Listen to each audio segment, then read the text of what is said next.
On August 16, 2024, news outlets reported that the St. Louis Metropolitan Police Department stated a woman who later died following a police encounter was possibly connected to a shooting that occurred earlier that day at a White Castle restaurant in Bellefontaine Neighbors. Unfortunately, no investigator from that department has contacted me to explain what occurred as of May 26, 2026. I want to make something very clear. Everything I am discussing is based on information that was publicly reported and currently attempting to obtain through the Missouri Sunshine Law. I am not making accusations against any person, agency, or organization, and I am not claiming facts that have not been confirmed through official records.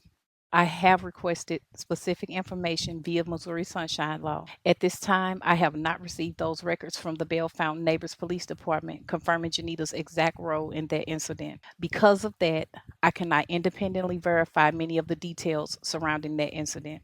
As Janita's mother, I believe it is important to separate verified facts from assumptions.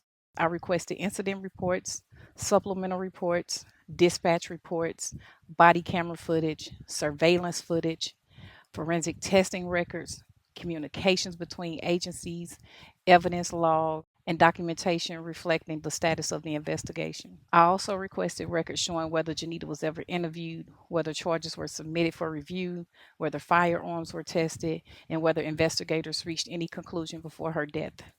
I also requested why no one from Bellefontaine Neighbors reached out to the family concerning this incident.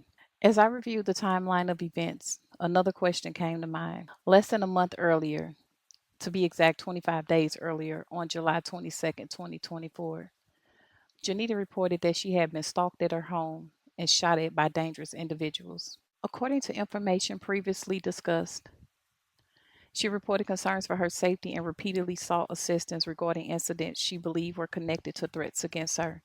I want to be careful here. I do not possess records establishing that the July 22nd shooting and the alleged August 16 White Castle incident were connected. I am not claiming that they were. I believe it is reasonable to ask whether investigators ever examined the possibility of connections between the various incidents Janita reported during that period. Did investigators determine that these events were completely unrelated? Did they identify any common individuals, witnesses, vehicles, or circumstances? Were those questions ever explored? At this time, I simply do not know. And until the records are released, I refuse to speculate beyond the evidence available to me. But as a mother, trying to understand the final weeks of her daughter's life, what I can say is that the public deserves accurate information. Families deserve transparency, and unanswered questions deserve honest investigations. Until then, this chapter remains what it truly is: not a conclusion, not an accusation, but a search for answers. 20 gunshots. And you could tell it was back and forth. It wasn't just one boom, it was back and forth. Yeah, it was crazy. Horrible. It was so many gunshots. Marie Rundle is still shaken up after her neighborhood turned into a crime scene. All of a sudden, whoever this was walking down the street was shooting. I can't say if he was shooting at the cops, but he was shooting. They attempted to curb her. She fled. They lost sight of it. They then saw it again parked. Tried to approach it. She fled again. They announced where she was going, and additional officers, different officers, saw her walking away from the vehicle here. Major Janice Bachstruck says officers gave the woman verbal commands. She did not comply. The officers then discharged their weapons at the female, striking her.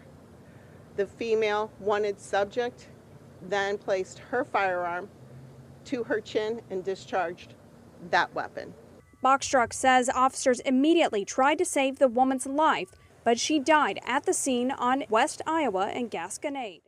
Janita Nicole Vance never had a chance.